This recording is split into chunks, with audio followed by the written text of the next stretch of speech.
السلام علیکم، ہیلو، ہائے. میری یوٹیوب ویڈیو کو سبسکرائب کیجیے، ڈاکٹر جلیل اسلم آفیشل، اور مجھ کو سنتے چلے جائیے. بینک ایک منافع بخش کاروبار کرتا ہے. ان یہودیوں کے پاس سونا اکٹھا ہوتا اور یہ قرض دیتے اور سود کما کر امیر تر ہوتے گئے. کچھ عرصے بعد بڑے پیمانے پر سونے کے سکوں کا لین دین کرنے، بڑے مکان اور حفاظتی سپاہیوں پہرے داری رکھنے کی وجہ سے اکثر لوگ اپنا سونا ان کے پاس حفاظت کے لیے رکھوانے لگے. یہ سونے کی حفاظت کرنے کی کچھ رقم وصول کرتے، اس کی رسید بنا دیتے. یہ معاملہ یوں چلتا رہا، پر کچھ عرصے بعد ان بینکروں نے ایک بات نوٹ کی. وہ یہ کہ سونا رکھوانے کوئی اور آتا ہے اور لینے کے لیے کوئی اور. مزید یہ کہ سونا رکھوانے والے لوگ زیادہ تھے اور واپس لینے والے بہت کم. یعنی لوگوں نے سونے کی رسیدوں پر ہی لین دین شروع کر لیا تھا. ان رسیدوں پر اعتماد کی وجہ یہ تھی کہ جس کا جب جی چاہا وہ مطلوبہ بینکوں کے پاس جاتا اور اسے اسی وقت سونا مل جاتا. اس اعتماد نے مارکیٹ میں ان رسیدوں کو وہی اہمیت دلا دی جو کہ اصل سونے کی اشرفیوں کی اہمیت تھی. اہمیت کیوں نہ ہوتی؟ کیونکہ کئی دہائیاں لوگوں نے انہیں استعمال کیا اور کبھی کوئی رسید لوٹائی نہیں گئی. اس اعتماد کا ان بینکوں نے ناجائز فائدہ اٹھانا شروع کیا. انہوں نے پاس موجود ہونے سے زیادہ رسیدیں بنانا شروع کر دی اور ان کو مارکیٹ میں یوں پہنچاتے کہ کوئی ایسا قرض کا طلبگار آتا جس کے بارے میں انہیں یقین ہوتا کہ یہ رقم سود سمیت ادا کر دے گا، تو وہ اسے رسید بنا دیتے. اور جب وہ سود سمیت قرض لوٹاتا تو سود اپنی جیب میں ڈالتے اور رسید کو ضائع کر دیتے. یوں کچھ کیے بغیر ان کی دولت میں بے پناہ اضافہ ہونے لگا. چند ایک لوگ جنہوں نے بڑی مقدار میں اپنا سونا ان کے پاس رکھا تھا، انہیں اس بات کی خبر ہوئی تو وہ بینکوں کے پاس گئے، پر انہیں ان رسیدوں پر ملنے والے سود میں سے کچھ فیصد کا وعدہ کر کے ہم نوا بنا لیا گیا. یہ بینکر وقت کے ساتھ ساتھ اتنے امیر ہو گئے کہ حکومتوں کو قرض دینے لگے اور اپنی مرضی کے قوانین بنوانے لگے. انگریزی کہاوت ہے کہ جو سونے کا مالک ہوتا ہے وہی قانون بناتا ہے. بہت سی حکومتوں نے ان کے آئیڈیا کو اپنایا. سینٹرل بینک بنے جو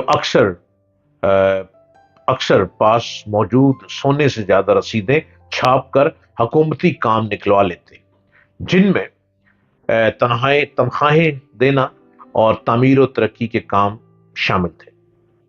ایک بات ذہن میں رہے کہ یہ جن کو قرض جاری کرتے تھے ان میں سے کچھ لوگ کنگال ہو کر قرض ادا کرنے کے قابل نہیں رہتے تھے، حتیٰ کہ ان کے کوئی ایسے اثاثے بھی نہ ہوتے جو ضبط کیے جا سکے.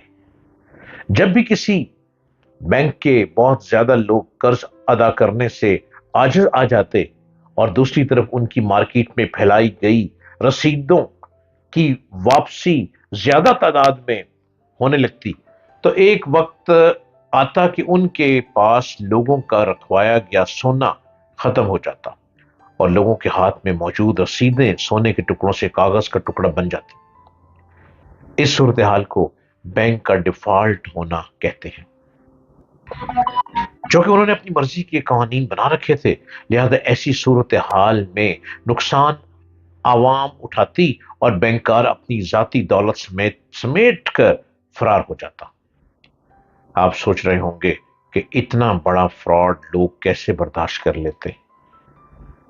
تو جواب یہ ہے کہ لوگ تب تک بے بس ہو چکے تھے، کاغذ کی رسیدیں مارکیٹ میں بہت زیادہ عام ہو چکی تھی، اور یہ کہ بینکوں کا یہ فراڈ حال حال ہی آشکار ہوتا تھا، اور ان بینکوں نے اپنے تحفظ کے لیے حکومتی سرپرستی بھی حاصل کر رکھی تھی، اور خود کو تحفظ دینے والے قوانین بھی، اور اس سارے بینکنگ سسٹم کو اتنا پیچیدہ بنا کر پیش کیا گیا تھا کہ عام لوگ اسے سمجھنے سے قاصر ہوتے، جیسے کہ اسی طرز کے بینک آج بھی چل رہے ہیں اور ہم ان کے فراڈ کو جانتے ہی نہیں۔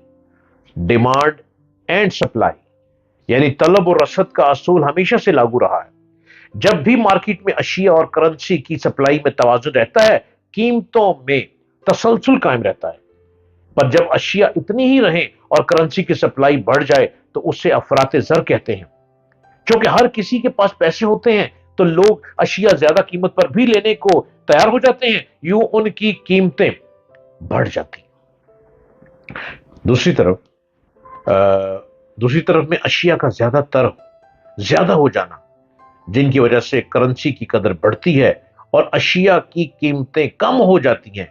جب سے بینک قائم ہوئے اور پھر حکومتی سرپرستی میں گئے اور انہوں نے اندھا دھند رسیدیں، جنہیں نوٹ کیا جاتا ہے، چھاپنے شروع کیے، تب سے مارکیٹ میں کرنسی کی سپلائی بڑھتی جا رہی ہے اور اشیاء کی قیمتیں بھی بڑھتی جا رہی ہیں۔ پہلی اور دوسری جنگ عظیم میں جب یورپ دست و گریباں تھا، تب امریکہ نے اس جنگ سے خوب فائدہ اٹھایا۔ اس نے یورپ کو اسلحہ اور اشیاء ضروریہ بیچی اور خوب سونا اکٹھا کر لیا۔ تب تک حکومتوں کا آپسی لین دین سونے میں ہی ہوتا تھا۔ امریکہ دوسری جنگ عظیم میں اختتام سے کچھ عرصہ پہلے شامل ہوا تھا، اس وجہ سے جنگ کے اثرات اس کی معیشت پر کچھ خاص نہیں پڑے۔ اس وقت جتنے امریکی ڈالر مارکیٹ میں تھے، امریکہ کے پاس اتنا ہی سونا بھی تھا۔ یورپی حکومتوں نے اپنے پاس موجود سونے سے زیادہ اپنی کرنسیاں چھاپ کر جنگوں کے اخراجات پورے کیے، اور ان کی کرنسیاں اپنی قدر کھو چکی تھی۔